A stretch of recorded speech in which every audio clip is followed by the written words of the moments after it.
आज 18 लाख महिला को मिलिबो सुभद्रा टंका। संपूर्ण अपडेट चलंतु देखिबा।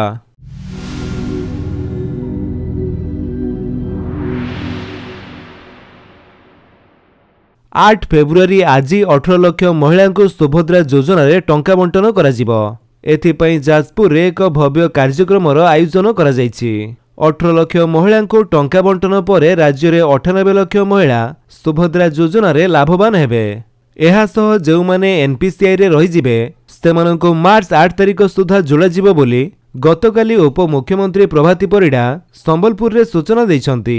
संबलपुर रेल स्टेशन रे वरिष्ठ नागरिक तीर्थयात्रा ट्रेन को पताका देखाई शुभारंभ करिबा परे उप मुख्यमंत्री श्रीमती परिडा कहिले 3,38,000 एनपीसीआई मध्यरु 59,000 एनपीसीआई ए पर्यंत कार्यकारी होई जाइछि। जेहेतु जणे भी योग्य हिताधिकारी बाद पड़िबेनी बोली मुख्यमंत्री कहिसंती, तेणु अन्य माननकु जोड़िबा निमंते व्यक्तिगत स्तर रे उद्यम कराजिबो। परवर्ती पर्याय मार्च 8 रे जेउ माने जोड़ी हेबे से माने प्रथम किस्ती सहित द्वितीय किस्तीर भी टंका पाइबे। सुभद्रा योजना महिला माननक विकासर मूलपिंड। एही योजना आगामी दिन में महिला माननक उद्योगी और व्यवसायी भावे गढ़ी तुलिबो बोली से सूचना दैछंती। तो फ्रेंड्स ये थिला आपनको पई किछि अपडेट। जदि आपनको अपडेट भल लागिस तले आपण वीडियो को लाइक कर दियंतु, आपनको सांगन को भितर शेयर करी जणांतु। आउ जदि आपण हम चैनल रे नुवा चैनल को सब्सक्राइब करी बेल आइकन दबाई ऑल नोटिफिकेशन कर दियंतु ताकि जेतन वीडियो अपलोड करिवे आपण देखि परिबे। Thank you for watching.